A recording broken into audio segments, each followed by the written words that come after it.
Our coverage of the Accuracy in Academia conference continues as author E. Michael Jones addresses modern literary criticism. His remarks last 50 minutes.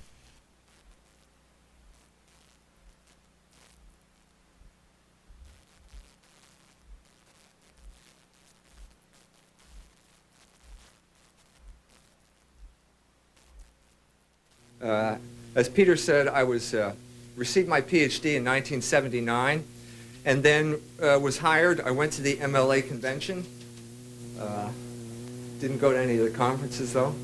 Got a job, was hired at a little college, little Catholic college called St. Mary's College across the street from Notre Dame out in Indiana. So I packed up and we moved out to Indiana. 1 year later, I got fired. Which surprised me because I thought I was on a tenure track position. I thought at least I'd have 6 years to get fired. The reason I got fired was I found a little bit disconcerting. It was because of my stand on abortion. The disconcerting part was that I was against abortion. And this was a Catholic college. And besides, what about academic freedom? So all those things sort of rushed through my mind, and I sort of tried to stammer these things out as I was trying to express my consternation to the English department chairman. And she said, well, it's because you're an absolutist. And I thought, what does that mean? Do I believe in the divine right of kings? I didn't remember saying anything like this in one of my classes. But then she started talking about abortion, and then suddenly I realized what absolutism meant. It meant taking the Catholic Church's position against abortion at a Catholic college. It was harmful to my career trajectory. So, being an aspiring writer for just about my entire life, I decided, well, I'm going to write about this. I'm going to write a story, and then as soon as the story gets out, the world will immediately come to my support. And the students will put me on their shoulders and I'll be carried back into my office. It didn't quite turn out that way. Not to say that it turned out badly, but it didn't turn out that way. But I wrote an article about my experiences at St. Mary's. Now, it took, writing articles takes a while to write it, and then it takes a while to get it published. And so by the time it was coming around, it was the end of my stay at St. Mary's. And I had formerly tried to ask the president of the college, to listen to my case and do something about it, and got nowhere. And then suddenly, within the last week or so of my stay at this place, there were all these notes appeared on my bulletin board, call the president, call the president. I went home and there were notes at home, call the president, call the president. So I assumed it was the president of the college. So I called the president, and he said, well, I'd like to talk to you. So fine, I'll talk. So I walk into this office, beautiful office, wood paneling of the real variety. Since St. Mary's was built before we had to go to the other kind. And the president's name is Jack, and Jack is just the epitome of being a suave guy. He had been at some Seven Sisters place before they hired him there. So Jack invites me in, and he says, would you like a cookie? And there's a plate full of cookies there, and I said, no thanks. And he took out, he's a little nervous. I get the sense he's nervous because he's got a cigar in one hand. He's not completely politically correct. He's got a cigar in one hand, he's got a lighter in the other. And he says to me, I understand you've written an article about St. Mary's. And I said, yeah, that's right. And he said, well, I'd like to see it. And I said, fine, it'll be out next week. And he said, no, I mean before it comes out. And I said, well, I'm thinking, you didn't have the time of day for me for 6 months, and now I'm such a popular guy. The door is open, by the way, to the outside office. And if you have a sense of what it's like to be in the president's office of a young ladies' Catholic college, nobody has a tattoo on. This is not typical Indiana. So anyway, he says to me, no, I want to see this thing right away. And I said, well, Jack, why should I show you this article? He said, in the interest of fairness and objectivity. And I said, Jack, when was this place ever fair or objective with me? And he said, well, we think you're going to distort things in the article. And I said, Jack, all I'm going to do is tell the truth. At that point, he exploded. Remember, the door's open? All the secretaries are out there. He says to me, truth, with the cigar in one hand and the lighter flicking in the other. Truth, bullshit. Truth, bullshit. He's screaming this at the top of his lungs. I mean, even Pontius Pilate didn't go that far. At least Pontius Pilate asked a question, you know? And I remember thinking at that time, why is this guy going on this way? What did I do to deserve this? You know, all I said was I was going to tell the truth. Well, I learned then that the truth is a very sensitive topic for a lot of different reasons. Now, I didn't understand quite why it should be such a sensitive topic in this guy's life, but I found out later on. I mean, the question, I left the office thinking, why does he hate the truth? Why does he think that the truth is bullshit? Why is he making this type of correlation? And I kept that in my mind for a number of, it's still in my mind, but I kept it in my mind for a number of years, and then suddenly I heard that Jack was leaving. He had resigned suddenly. Now, the reason you read in the paper was not really the reason that everyone else knew. The reason he resigned suddenly was because he was having an affair with one of the deans, and the people in the college found out about it, and the news was just about to get out, so he left before it would happen. Now, I think that this was a revelation to me. I think that what I learned here is that people who are sensitive about the truth are sensitive for very particular reasons. He later went on to do nothing in particular, and then he got cancer, and now he's dead. Okay? So he knows about the truth now in a way that may not be pleasant. We don't know, but it may not be. And I think that's the reason a lot of people feel the same way about the truth. So I sort of left, I sort of shook the dust off my feet, and I walked away. And I had two projects in mind. I thought, something happened to Catholic education because I shouldn't have been fired for opposing abortion, okay? So I decided to find out what happened to Catholic education. And I also tried to find out, let's figure out the difference. There seems to be a connection between the way people live and the way people think. Now, the first question I think I answered in a book which you can get out there called John Cardinal Crowell and the Cultural Revolution, which is basically about how the Catholic Church got subverted during the Cultural Revolution of the 60s. That's a long story, and I'm not going to go into it now. The other question is the relationship between truth and action. I started a magazine, started Fidelity, which dealt mostly with the Catholic stuff. But during this period, I started reading biographies of people that I had known, been taught as an undergraduate.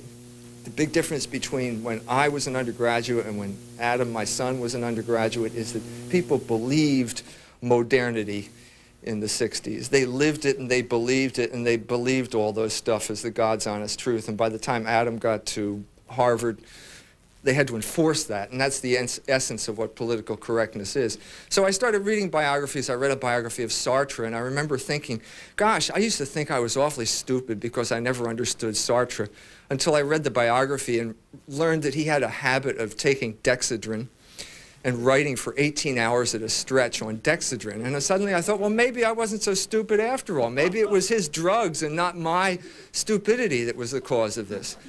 In other words, the lives of these people seemed to me to provide an explication of their texts in a way that the texts did not themselves. And so I became involved in the Margaret Mead controversy, which I deal with in Degenerate Moderns. Margaret Mead basically made a career out of saying that Samoans don't take adultery seriously. She did that in a book called Coming of Age in Samoa. In the early 80s, an Australian by the name of Derek Freeman published a book called Margaret Mead in Samoa, in which he proved pretty convincingly that Samoans, as a matter of fact, do take adultery seriously like the rest of the world. In other words, if you come home and your wife is in bed with another guy, he doesn't just go off under a palm tree and find someone else. The police reports were full of guys with broken jaws and stab wounds and the whole 9 yards when it comes to the typical reaction to adultery. So where did Margaret Mead get this idea then? Well, lo and behold, 1 year after Derek Freeman's book came out, the biography of Margaret Mead came out. And lo and behold, guess what Margaret Mead was doing during the summer of 1926? She was committing adultery. So suddenly I had a revelation here, okay?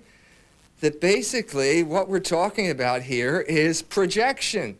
This was Margaret Mead's guilty conscience, and she made a career out of it because a lot of other people had the same guilty conscience. All the liberated ladies at Barnard in the 1920s loved Margaret Mead's book because it said, in the state of nature, there's no guilt, and you can commit adultery and there's no problem attached to it. I found that just about every modern thinker of the type I had studied as an undergraduate had this sort of skeleton in his closet. And I tried, as a result of that, to come up with some type of formulation of this idea. What were we talking about here? And it seems to me that in keeping with this conference, you have two options in life, at least intellectual options. You can either conform your desires to the truth, or you can conform the truth to your desires. And it seems to me that just about every modern thinker that I came up with, now that the biographies were coming out, had chosen the latter course. They had decided to suppress the truth because it didn't conform to their desires. So Sigmund Freud would say, all men have a desire to sleep with their mothers and their sisters.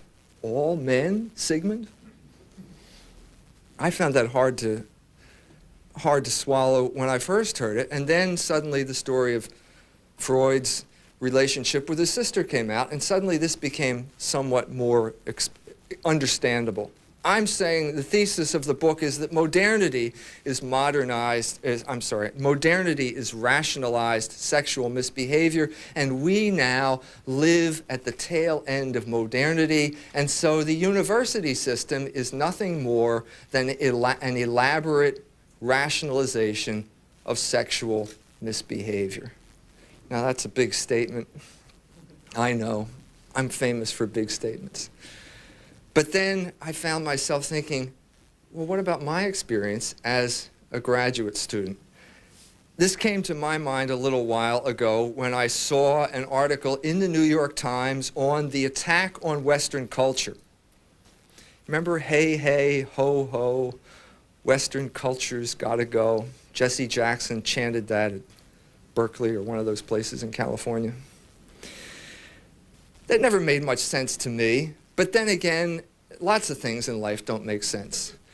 So then I read on in the article, and lo and behold, I knew some of these professors. As a matter of fact, some of these people taught me. As a matter of fact, one of them taught me Nathaniel Hawthorne. And I remembered. Now she's not teaching Nathaniel Hawthorne anymore. Now she's a superstar, and she teaches Jacqueline Suzanne novels, which no one knows about, and you're probably better off not knowing about them. But in the 60s, everybody knew about Jacqueline Suzanne novels like Valley of the Dolls. Now, Jacqueline Suzanne, as far as I know, did not come from outer Mongolia, so why this is not Western culture, too, I don't know. But anyway, Jane, the teacher, the big proponent of multi-culti studies, is now teaching Valley of the Dolls. But I remember when she taught The Scarlet Letter.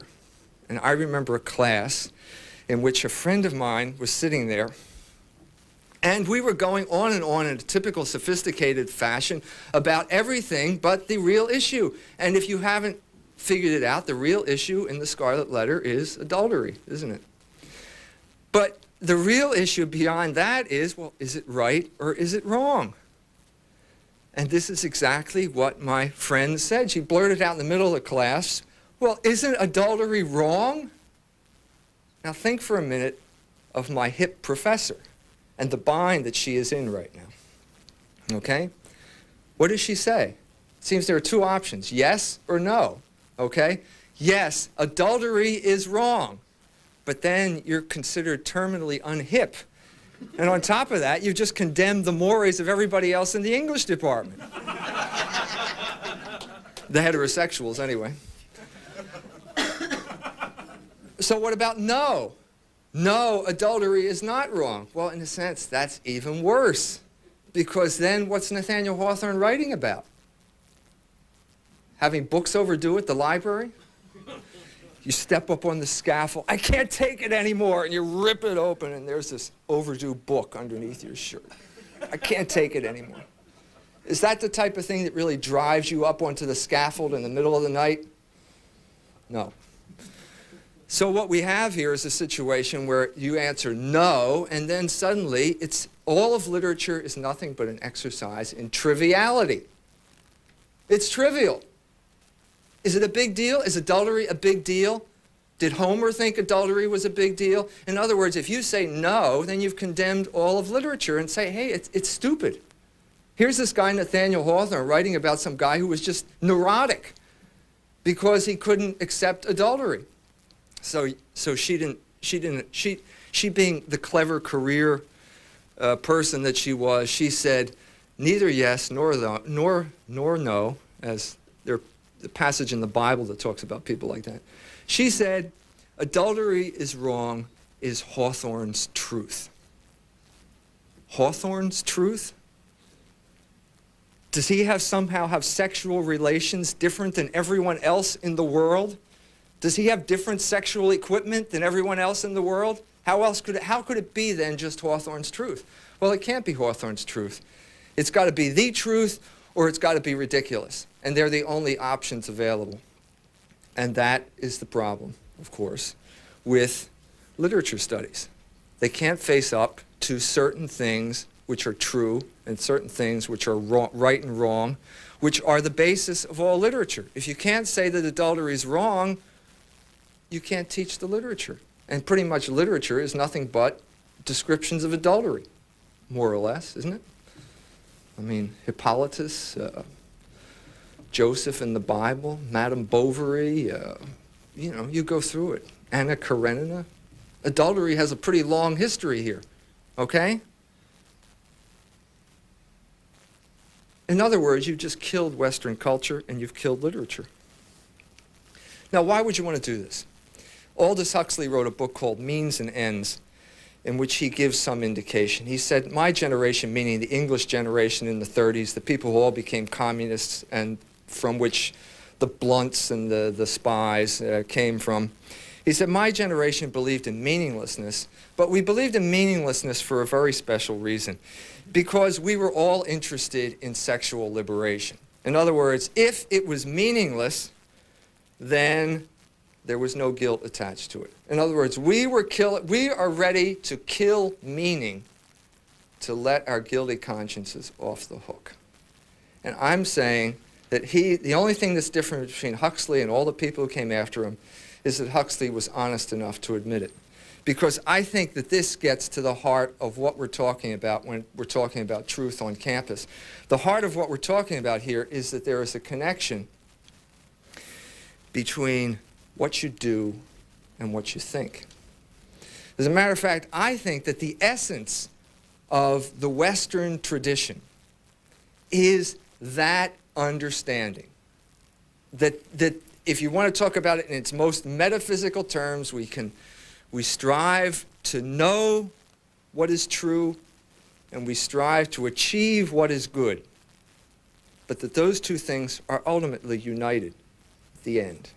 That the true and the good, in a sense, are one and the same thing.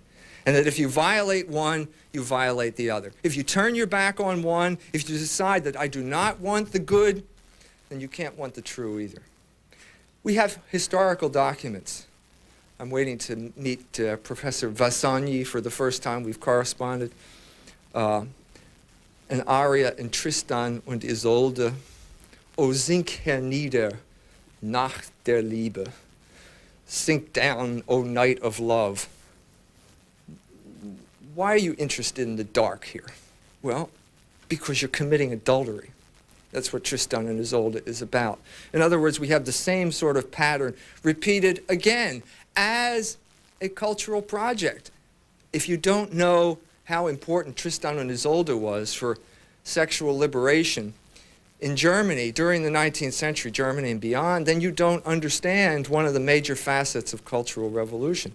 It was so important to Friedrich Nietzsche that he made a sort of permanent commitment to it by getting infected with syphilis and then writing a philosophy based on it. And if you don't know how important Nietzsche is to our academic professors, then you don't understand anything. You should know that. But what we're talking about here is the deliberate extinction of the truth, the deliberate darkening of the mind. Now, the classic authors knew that lust had something to do with this. They would say that lust darkens the mind. In other words, passion. The mind is like a window. And if you don't perceive, if it's not clean, you can't see through it. In other words, you can't get to reality through the mind. The mind, as conveyed in academe, and my favorite example of it is, it's like driving on a bus at night with the lights on. Were you ever on a bus at night with the lights on? Do you know what you see when you look out the window? You see yourself. That's what the window, the mind, has become to academe. It has become nothing more than the promptings of a conscience that won't go away. What I'm proposing is something else, a different idea. What I'm proposing is, I think, consonant with the wisdom of the West. The way we think depends on the kind of person we are. We can only apprehend the truth to the extent that we live the truth. And living the truth means conforming our actions to the truth. And conforming our actions to the truth means living according to the moral law, which is the truth about human nature. If you choose that option, you have chosen one of the options I described at the beginning. You have taken your desires, we all have desires, and you have subordinated these desires to the moral law. In other words, the truth is the most important thing. What we have in this culture is the exact opposite. We have desire, the omnipotent desire. We have desire without bound. We have desire that becomes the ruler of the truth. We have people, in other words, who are teaching us, who are teaching our children, we're not teaching us anymore, people who are teaching our children who have made the decision that their desire is the most important thing in the world. Now, how do you deal with people like that?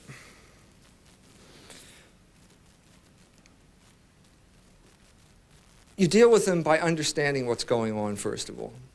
That what we're involved in is a cultural revolution. What we're involved in is Kulturkampf. What we're involved in is not what the communists were involved in their crude way. We don't send people, we don't send tanks into the street to control people. What we do is control the flow of information, and we control the educational system. And, and even more importantly than that, what is the purpose, the goal of the control of the educational system? The ultimate goal is the control of your sexual life. That, it seems to me, is the genius of this system. If you can control, if we can determine from an early age how you will behave sexually, we will determine how you behave. We don't have to put a gun to your head. We will simply know that you will behave in certain predictable fashions. And this is why I think the educational system is wedded to the propagation of vice, because vice means control. If you are involved in a vice, you are very easily controlled. I was in San Francisco as a reporter when the Pope arrived. And there were two streets. There was sort of the Catholic Hispanic street, and then there was the homosexual street. And I would, go back and forth to see what was going on. And I happened to be on the homosexual street when the Pope arrived. Now, the Pope was way, way off there. You couldn't see anything. I couldn't see anything. But suddenly, I felt this roar go up from the crowd. And I thought, well, the Pope has arrived. And I looked at the man next to me. And his neck had swollen up. It looked bigger than his head. And the veins were bulging in his neck, and his face was contorted with rage. And I thought at that point, what did this guy ever do to you? He probably doesn't even know who you are. He didn't borrow money from you and then not pay it back. What did he do? And I think the only answer is that he stood up for the truth. He stood up for the truth about human sexuality, that there is a purpose, and that homosexual activity is a defeat of a conscious violation of that purpose. And this man's guilty conscience would not let him rest, because the guilty conscience never lets you rest. It just doesn't die. I'm doing a book now on Frankenstein, and I think that's the essence of Frankenstein.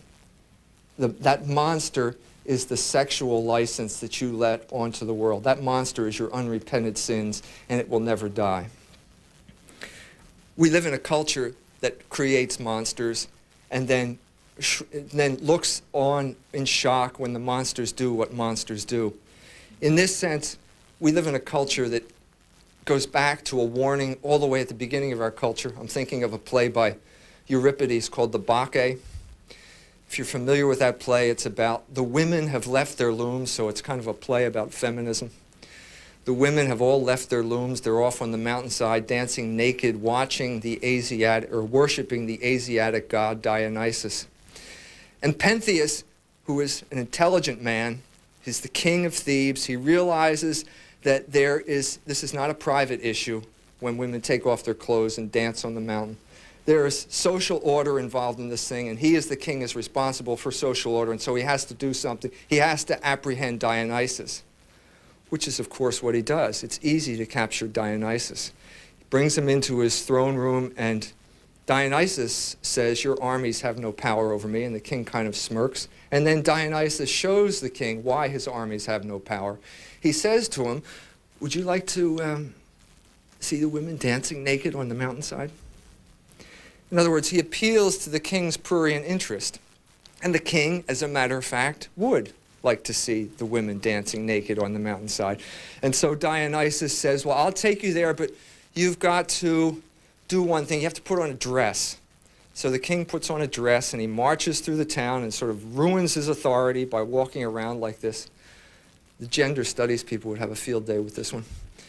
Goes up to the mountain, and Dionysus points to a tree and says, "If you climb that tree, you'll get a better view." So Pentheus climbs the tree, and at this point, this reminded me of a scene at Harvard when Adam was there, and the women were shouting, "Yes is yes," and "No is no." I thought the Corybantic feminists were coming to get me.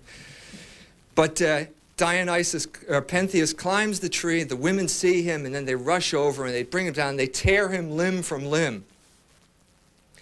In the final scene of the play, Pentheus's grandfather is standing there, and he says to this woman, "What do you see?"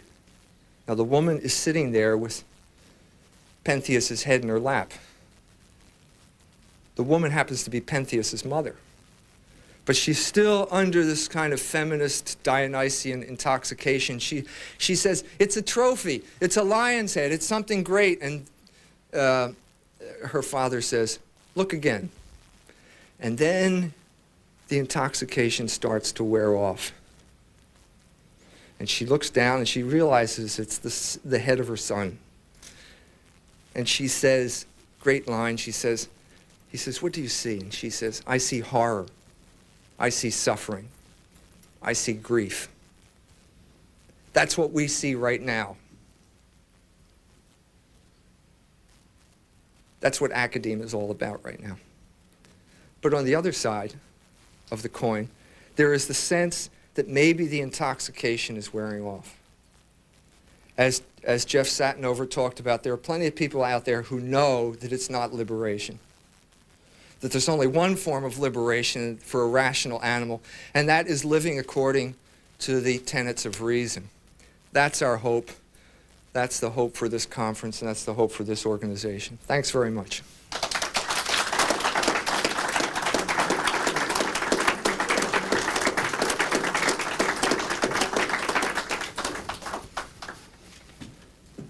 Questions?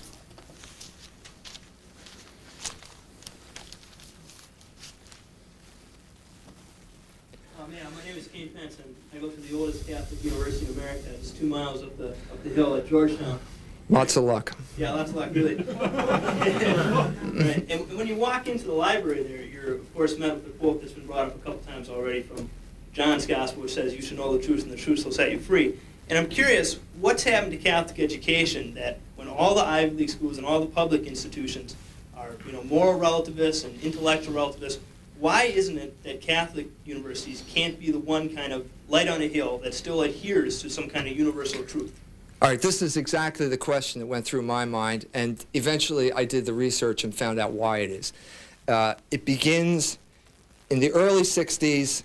The Rockefellers wanted to expand population control into the government, and they wanted to legalize contraception in this country. It was still illegal in places like Griswold, in Connecticut, and Griswold versus Connecticut was this, 65 made it legal. He felt that the Vatican Council offered them an opportunity with the church to influence the church in a way that they hadn't had before, and so he went to Father Hesburgh at Notre Dame. He sponsored a series of secret conferences on contraception, which is the thin end of the wedge. I mean, if you want my honest opinion, the Cultural Revolution was the legalization of contraception. The sexual revolution followed from that, abortion followed from that, and homosexual rights is only the logical consequence of the use of the contraceptive. Okay? Hesburgh funded these conferences during the spring of '65. Griswold versus Connecticut came down. During the summer, Hesburgh took John D. Rockefeller to the Pope, meet with the Pope. I kid you not. This is, as a student of literature, this is one of the great moments of American literature. If only Henry James were around to talk about it. But anyway, John D. Rockefeller gets ushered into a private audience with the Pope, at which he volunteers to write the Pope's birth control encyclical for him. Humane Vitae. He was going to write Humane Vitae for him. I can imagine what's going through the Pope's mind at this point. Actually, I can't imagine that. Henry James might, but I can't. The only thing that comes to my mind is him looking at Mr. Rockefeller and saying, "If you're so damn rich, why aren't you smart?" Or something like that. Anyway, the Pope did not go along with it. Humane Vitae, in the spring of '67, there was the Curran battle at Catholic U. Curran was given tenure. The bishops backed down. At that point, Hesburgh saw his opportunity and broke away from the Catholic Church with the Land O'Lakes Statement. In '68, Humane Vitae came out and the rebellion was out in the open. So basically what happened is that the Catholic universities declared independence, or another way of saying is that it was stolen. The Catholic universities were stolen from the Catholic Church over the summer of 1967. When I mentioned this to Cardinal Kroll, who was I did his biography, when he was the man writing the Code of Canon Law, who was involved in the new Code of Canon Law, which came out in 1983. I asked him, what do you think of the Land O'Lakes Statement? He said to me, that was alienation of church property. In other words, these places were stolen from the Catholic Church. They are still in a position of alienation. There's a document now called Ex Corde Ecclesiae that the Vatican has proposed, but I don't know, there's an impasse. Canon 812 says the Church will certify whether these theologians have the right to teach theology. Hesburgh and all the other presidents saying we're not going to accept it, so there's an impasse right now. So to answer your question shortly, the institutions have been stolen from the Catholic Church. They are in a position of alienation right now. I just wanted to mention, I'm sure this isn't news to Dr. Jones, but the conservative student paper at Notre Dame just last spring published a lot of the original documentation that indicates the extent of Father Hesburgh's involvement with the Rockefellers, and particularly with one commission that was pushing birth control. Yeah, that was the deal. Yes, sir. You talked in your speech about the moral law and truth and how they should be taught in universities and schools. But my question is, whose truth and moral law ought to be taught? The Hindu tradition glorifies sexuality, glorifies the sexual act. You get personal freedom, you get spiritual enlightenment through the sexual act, whereas the Catholic faith, it's taboo to even think of sexuality, with the exception. Wait a minute. Well, it's against I'm their a Catholic. moral law. I thought of sexuality every now and then. I have 5 kids to prove it. Well, for the purpose. The thought is father to the act, they say. You're talking to a practicing heterosexual here, friend. Yeah. Outside of the purpose is how my understanding of the Catholic faith. Now, I'm not Catholic, so I can't.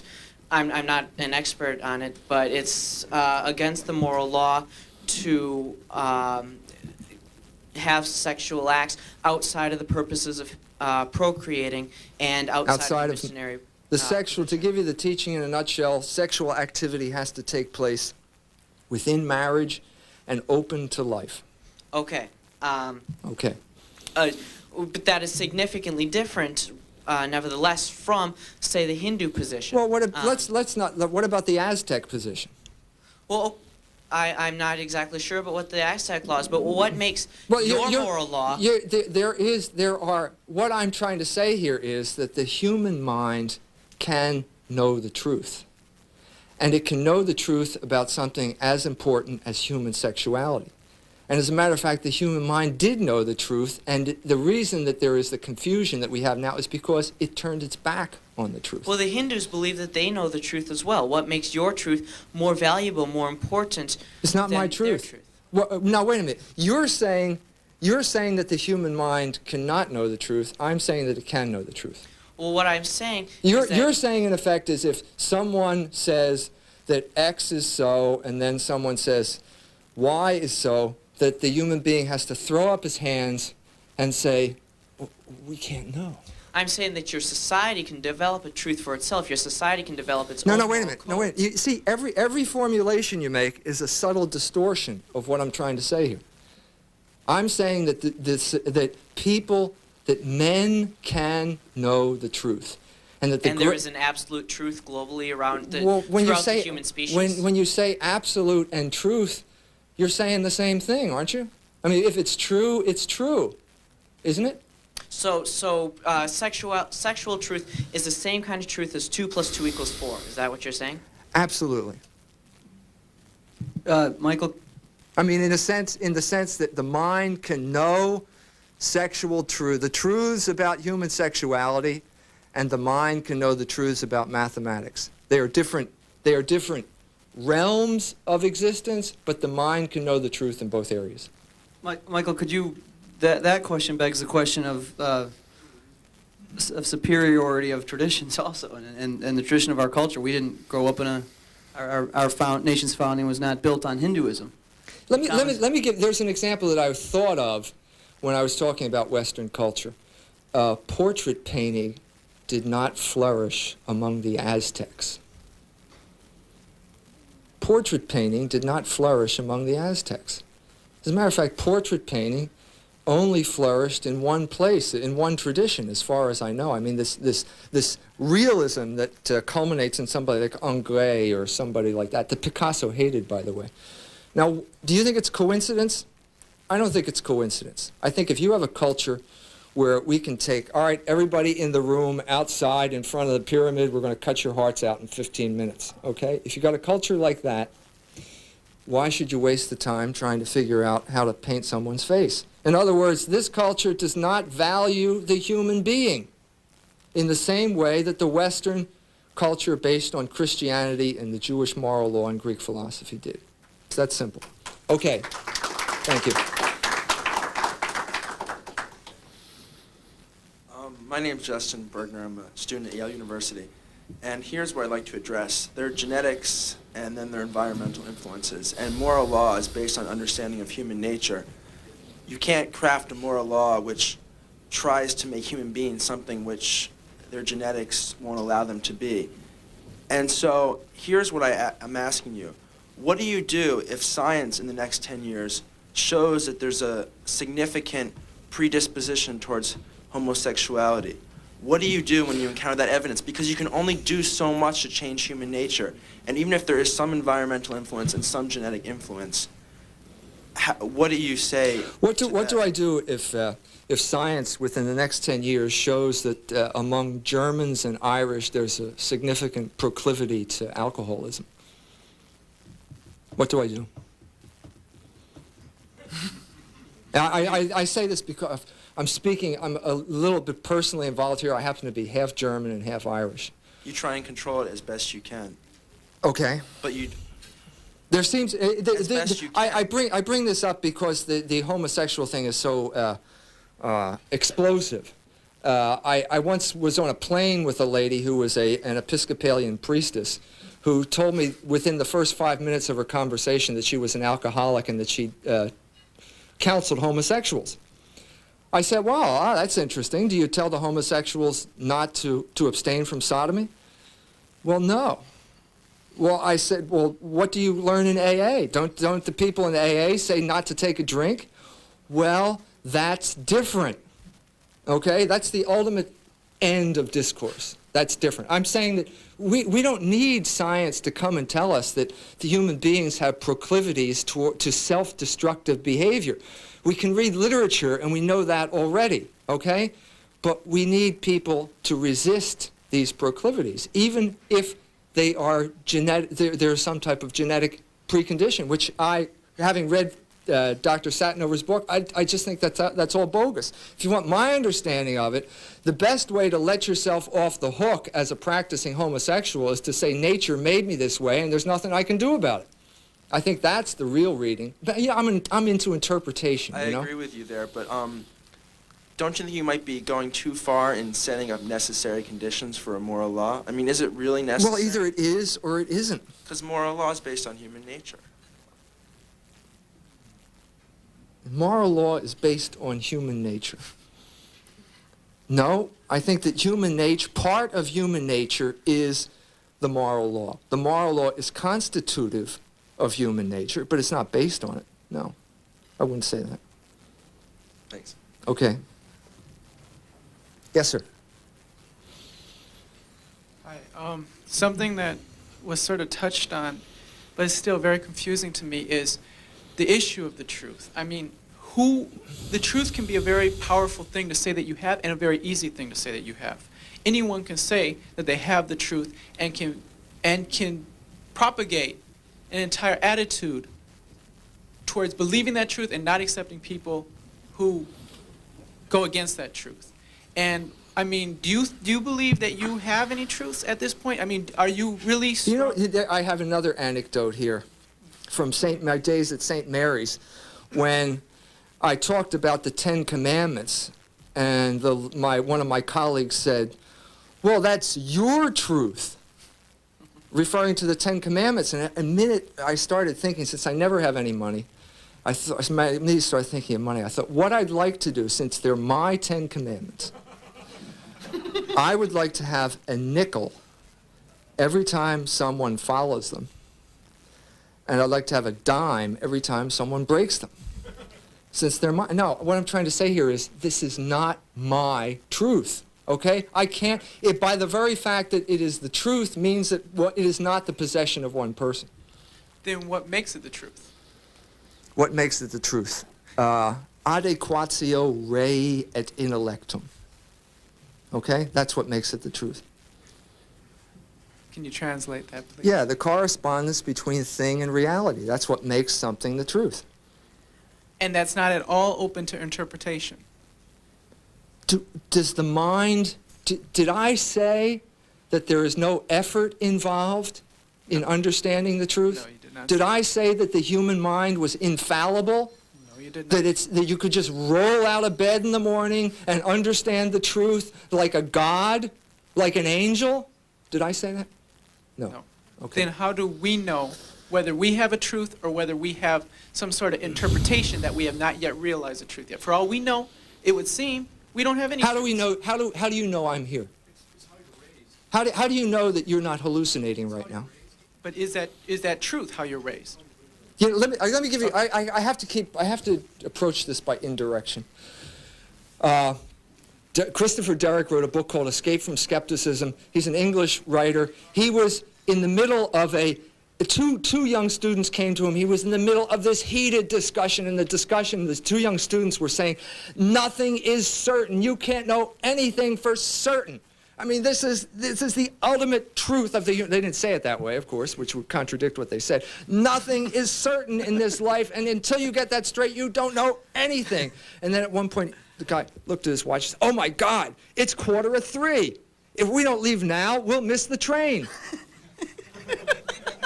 Now, what I'm saying here is that this skepticism is ridiculous, it's self-refuting, and it only exists in certain rarefied atmospheres like graduate seminars at universities. And even there, the people say, oh my God, it's 4 o'clock, the seminar's over. Well, we'll see you tomorrow. Make sure you do your assignment, and no cheating, and remember, above all, nothing is certain. See you tomorrow. So, moral truths, truths about religion, etc., how people should act, are just as certain as it's 4 o'clock, the train's going to leave. There is a truth about human sexuality.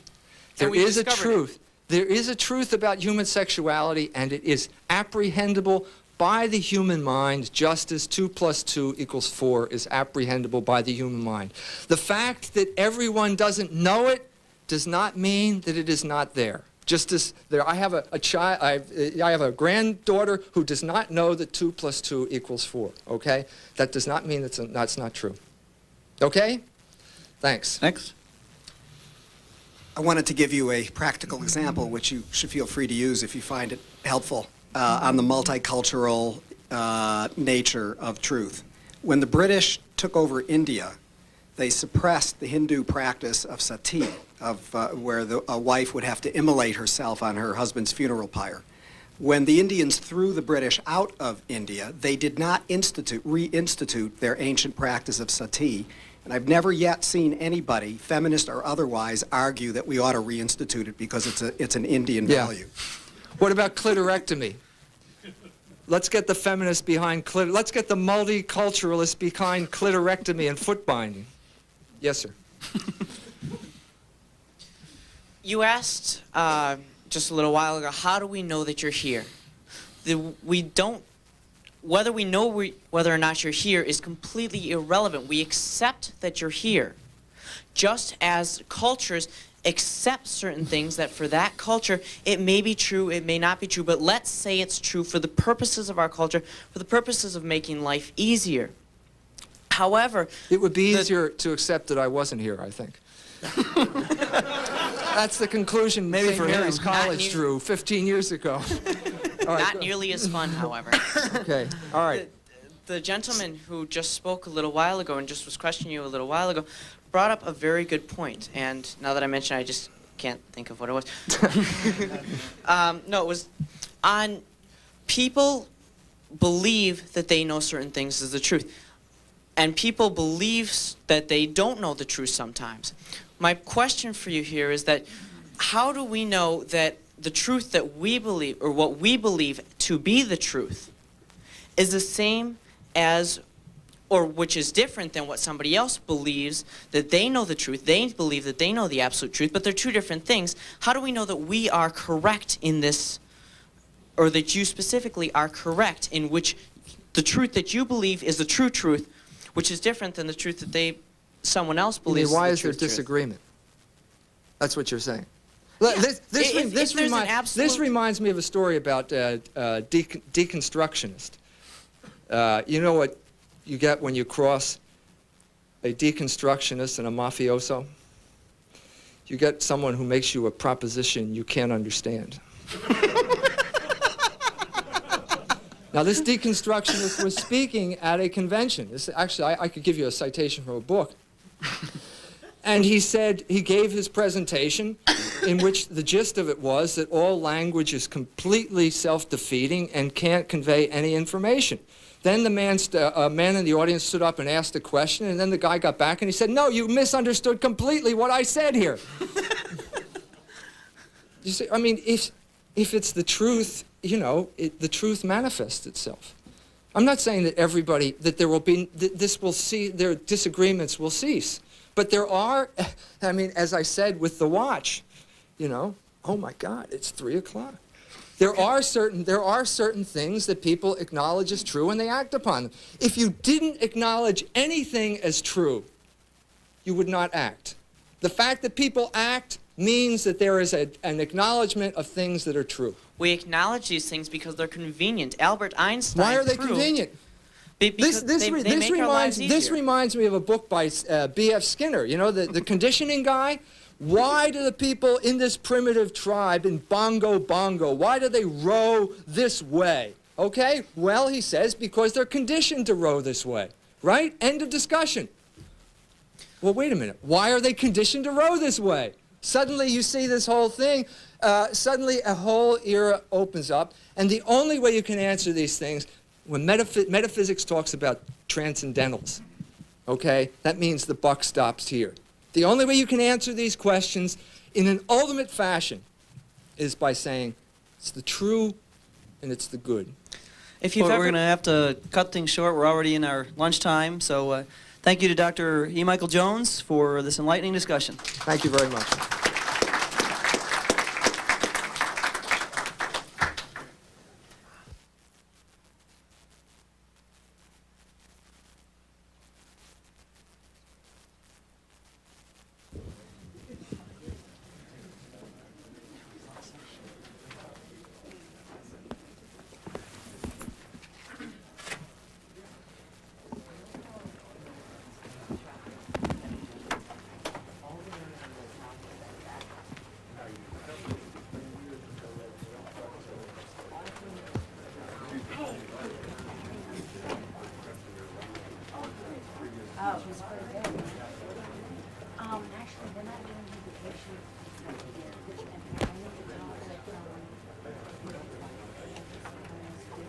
In a few moments, a look at tonight's C-SPAN lineup. But first, the travels of one of the C-SPAN school buses.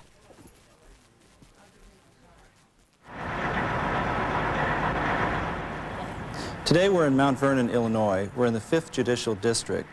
Mount Vernon and the 5th Judicial District are located in the southern part of Illinois. We cover roughly the southern third of the state of Illinois and serve 37 counties. The 5th District Appellate Court is an intermediate court of review. Our purpose is to entertain appeals from cases that proceed from trial court. And after we have adjudicated a case, parties may appeal by permission to the Illinois Supreme Court, which is headquartered in Springfield, Illinois. Well, we believe that we have a very special link to Abraham Lincoln. Historically, Abraham Lincoln had a very busy practice. He was engaged in thousands of cases at the circuit court level. Historians suggest he had as many as 400 appeals at all levels of the state and federal court systems in existence at that time. During the course of his appellate work, Abraham Lincoln actually argued a case in this very courtroom in Mount Vernon, Illinois, at a time when this court was part of the first Grand Division of the Illinois Supreme Court. The case that Abraham Lincoln argued before the court concerned property tax issues relating to the Illinois Central Railroad. There was a tax levy that the county of McLean attempted to impose against the railroad, and it was trying to defeat that levy on the basis that it was organized and operating under a charter with the state of Illinois, and that levies by individual counties would impede and restrict its progress and therefore expansion during that era. That case resulted in a victory for Abraham Lincoln and the Illinois Central Railroad. Well, we know that as a lawyer, he had a rather extensive practice. Historians suggest that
C-SPAN, a public service created by America's cable television companies.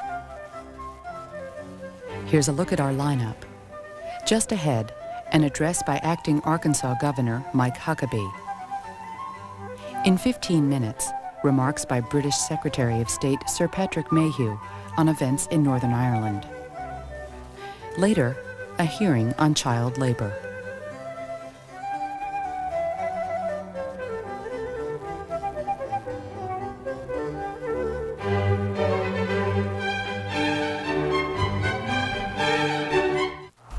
Next, an address by acting Arkansas Governor Mike Huckabee. Today, Governor Jim Guy Tucker stepped aside, but refused to resign, invoking a clause in the state constitution that will make Lieutenant Governor Huckabee acting governor, allowing him to regain the office if his Whitewater convictions are overturned.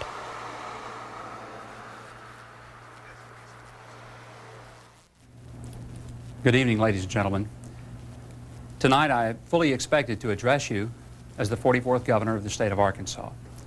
For nearly 7 weeks, all of us have anticipated that on or before July the 15th, our governor would follow through with the promise that he made to the people of our state in late May, when a jury of Arkansas citizens handed down guilty verdicts on 2 felony counts. The people of Arkansas understood that the governor was acting in the best interest of the people of the state when he chose to step down rather than to stay on beyond the period of time which he said would be for an orderly transition. Tonight I come here with an extraordinary sense of probably the same shock that you have.